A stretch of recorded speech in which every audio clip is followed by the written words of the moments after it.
Been feeling trapped down on the floor. G'day friends, welcome to today's YouTube video. My name is James, welcome back to my channel. If you're new, hello, welcome. Today I'm going to be renovating this dumpster fire of a journal page that I started the other day. Are those harsh words? I'm not quite sure. No, that's how I felt about it. I'm going to be honest. I mean, take a look at it. There's watercolor on top of water reactive brush pen. It's leaked everywhere. It's not on paper that's really receptive to it. It is a muddy mess. And I did it on Instagram Live, so everyone watched it happen live. And that was super fun for me. You know what? It's all in good fun. I had a lot of fun doing it. Quick backstory, because I do want to talk about what I'm doing in the video. A quick backstory, I came home from dance class. I was feeling really energetic. I was on a roll with my filming, and I thought, I feel chatty. I'm going to go Instagram Live, because I've been doing that a lot lately. And got on there. Immediately, I got hit like a ton of bricks. I was just exhausted all of a sudden, and I didn't stop. I wanted to pretend like I wasn't. I kept going. I finished out the whole hour. It kicked me off. I then got back on because I was delirious and thought, like, people won't know that I'm tired. People definitely knew that I was tired. I think my brain just went missing. And there's nothing scarier for me, a very unfiltered person with a lot of opinions, than to be Instagram Live with my brain not working. So, thanks to everyone that was there and... and just went through that journey with me. Quite an emotional journey, honestly. But, it was what it was. I actually had a lot of fun. I was just deliriously tired. But I came out with this page. With the help of a lot of people in the chat, we kind of threw ideas around, and this is what we came up with. This cat woman kind of watering her plants through the window. No real rhyme or reason to it. Honestly, what I wanted to show you today, I actually kept the camera on and started filming after the live. So if you were there, imagine what my brain was doing after the fact. No, my brain wasn't good for chatting at that point. I realized that after an hour and a half.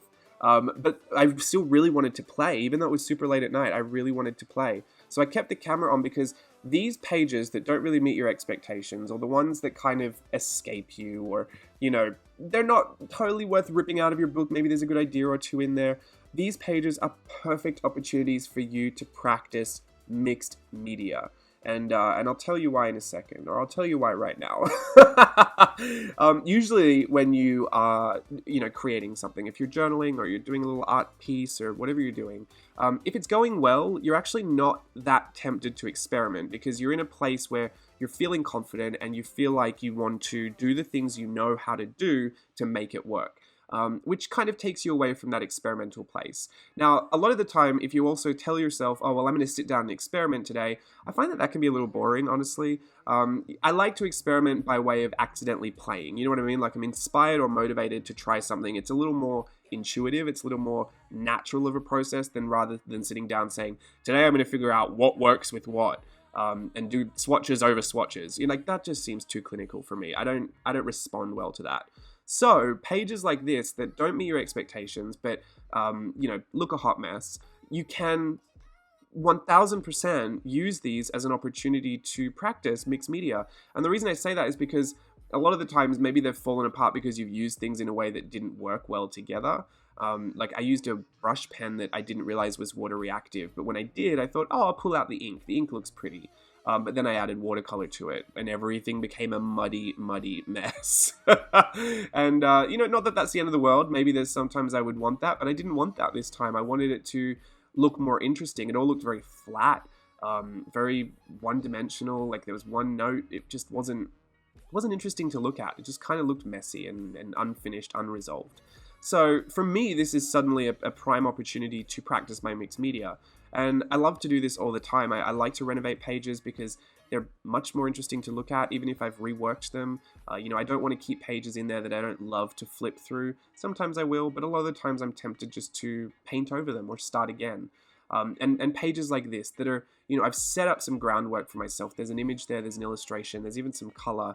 Let's see what we can do with that. So this is an opportunity to go to your art supplies, grab out whatever you have. You don't have to have the world and the kitchen sink to throw at your page. But whatever you do have, I'd suggest bringing a bunch of it to the table and starting to play. There might be things that you already know will work. Like I love a good white gel pen. I know that if there's something dry on the page, it will work over the top. It's just going to be great. A Uniball Signo white gel pen. For the most part, sometimes you do get a bad one, but I generally have more success with those than not.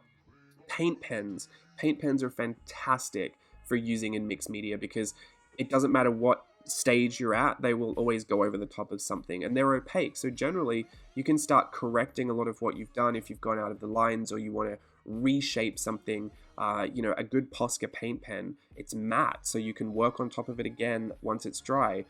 That's something that's so great for mixed media, and I would recommend just having even 1 or 2 colors. A black is really great in a paint pen, and then possibly your favorite color. Different size paint pens also. I love to have not only different supplies, but I love to have different sizes of them. So pens, I've got a lot of different nib sizes. Markers, I have the Copic markers, and I have like the Tombow brush markers, or a bigger brush. Even a lot of paint markers, I've got the medium type, the large type, and I've also got the pin type. Fun fact, my Dylusions paint pens came back to life. I don't know if you knew this last year, but I was using them for a hot minute, and then I just suddenly couldn't use them anymore. Posca brush paint pens. Those are my absolute fave. Love those. I use them sparingly because they're kind of expensive, and I'm afraid that I'm going to use them all. But they're just fantastic. If you're lucky enough to come across some of those, just try to get your hands on one. They're so great to work with in mixed media. But anyway, so I've been using the Dylusions paint pens last year, and then they kind of stopped working, and I tried all the tips that were recommended to try. And I was honestly going to toss them. I thought, well, they don't work for me anymore. I don't know what I'm going to do. So I thought, well, instead of tossing them, I've got an opportunity here. I could either get the paint out of them and still use it, because I don't want to waste it, or I could try what I think might give me a final chance at them, and I just bashed them. I abused them. I did exactly what Diane said not to do. I shook them so vigorously, and then I hammered them into the paper just to see if there was a blockage, or I didn't know if it just needed some extra pumping action. I didn't know what it needed. But the pin type, even in the Posca brand, I've had struggles with that as well. Even if the paint came out, sometimes it was too transparent because you couldn't get enough of that pigment load out. It was just, they're really tricky tips to work with. But the Dylusions ones came back to life. So all I'm saying is don't abuse them if yours work, obviously. But if you're going to toss them because maybe you've had some of the problems that I had with them not working anymore, do give them one final vigorous shake and then just really bash them into your page for a little second. I actually didn't ruin any of the tips, and I am very heavy-handed, so I don't know what to tell you, but I know Diane says don't do it. I'm just saying do it if you're going to throw them out, because you've got nothing to lose at that point if you were going to throw them out anyways. So that's my tip for that. I'm really happy they came back, because I really do like the colors and they work really well. That's what I use to put all the lines on the cat lady. And even when you're doing these Mixpedia pieces, I want to encourage you to pick up things that you don't often use, like the Tombow brush pens. I don't regularly use those. I love alcohol markers because they're a flat lay of color. They blend really beautifully. They're not streaky, but streaky isn't a bad thing. This piece started out so flat. I actually thought a lot of texture and pattern would bring it back to a bit more of an interesting place. So using those brush markers and kind of having that streaky effect, whilst it doesn't look exactly like wood, I know that it adds another texture there that when I put my patterns over the top of it, you might not see it straight away, but it is adding another layer of dimension, another bit of depth. I can't recommend that you work in a certain way, watercolor first, markers second, paint pens third, pencils on top. There are things that you're just going to need to try, and even at this point, I'm still layering things in a way that perhaps I don't do very often, or I have never done before, or using one brand on top of a brand I haven't used before and finding some success with that. There's not one set way to fully explore mixed media. The whole thing in and of itself is an experimental process, and I want to encourage you to find some of these pages that you are ready to abandon or you're ready to rip out of your journal and work on those, because you've given yourself a framework. There must have been something about that you're enjoying. Even if you get to the end and you don't love what you've done, I still think when I got to the end of this, it's not something I would set out to create, but at the same time, it was very useful for me to have practiced with this to, bring my Dylusions paint pens back to life. I mean, who knew that they had come back to life? You're going to get something out of the process, even if it's just practice. But I want to encourage you to find some of these pages that you're looking to renovate in your journal, just because this is the best thing to experiment with. Something that's there, something that you're going to create on top of.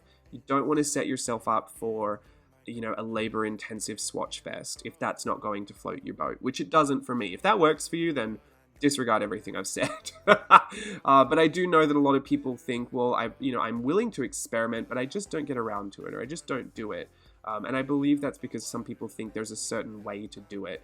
And I know that for myself, it has to be intuitive. It has to be built into the process. So using this opportunity to renovate certain journal pages, to bring some resolve to some illustrations that I've done, because if I started a new journal page and thought, well, I'm going to experiment on this one, if it goes too well, I don't want to. I want to finish it well. Do you know what I mean? I'm only going to do the things I know that'll finish it well. So these are the perfect opportunity to kind of work with that reckless abandon and kind of chase down all those creative frenzies you might have. I find that having a small selection of the stuff at your table is better than bringing all of it. So if you're working with a color palette, bring that. I certainly wasn't. I was just picking up anything and everything. That in itself can make a happy accident color palette. So don't overthink that process, I would recommend. One of the other tips that I kind of took away from this for myself, the background where I had all those rain droplets from the Copic marker was just too bold. So I actually used a pencil that I knew was kind of opaque and drew all over the top. Now, usually I don't like that look because I think it looks like pencil on top of something trying to cover it. But this was a light enough color and it was transparent enough that it actually just receded all of those raindrops into the background, and it just looked like a really lovely textured layer over the top. That is something that I would absolutely take and do again. At the end, I also take one of my Copic markers, and over the cat lady, I give her a bit of shading with a pink pencil because I want to make her a little bit more three-dimensional.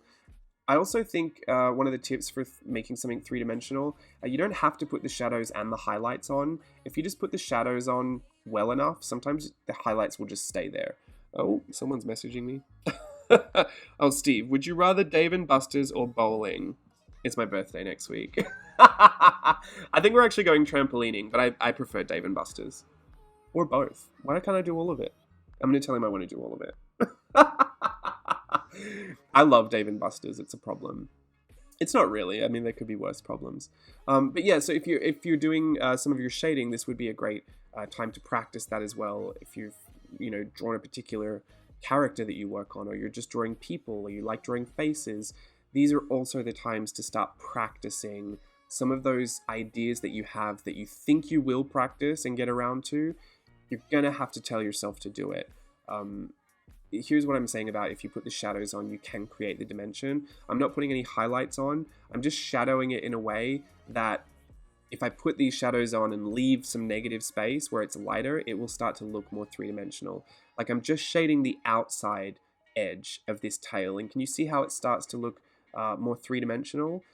There's no highlight on that. It's just because I left that middle space open, it looks like a highlight.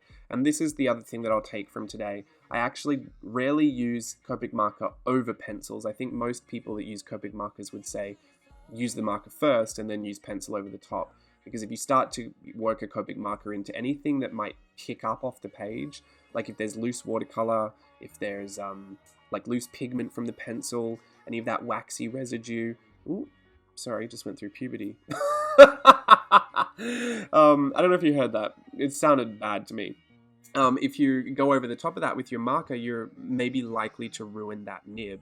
And since Copic markers are so expensive, it's something that maybe you don't even want to experiment with. But if you just give your page a good brush and there is none of that extra sediment on top, I lightly went over the top and created that polka dot pattern all over the cat. I think it's a beautiful transparent layer. Again, adding another like an extra layer of texture and dimension to the piece.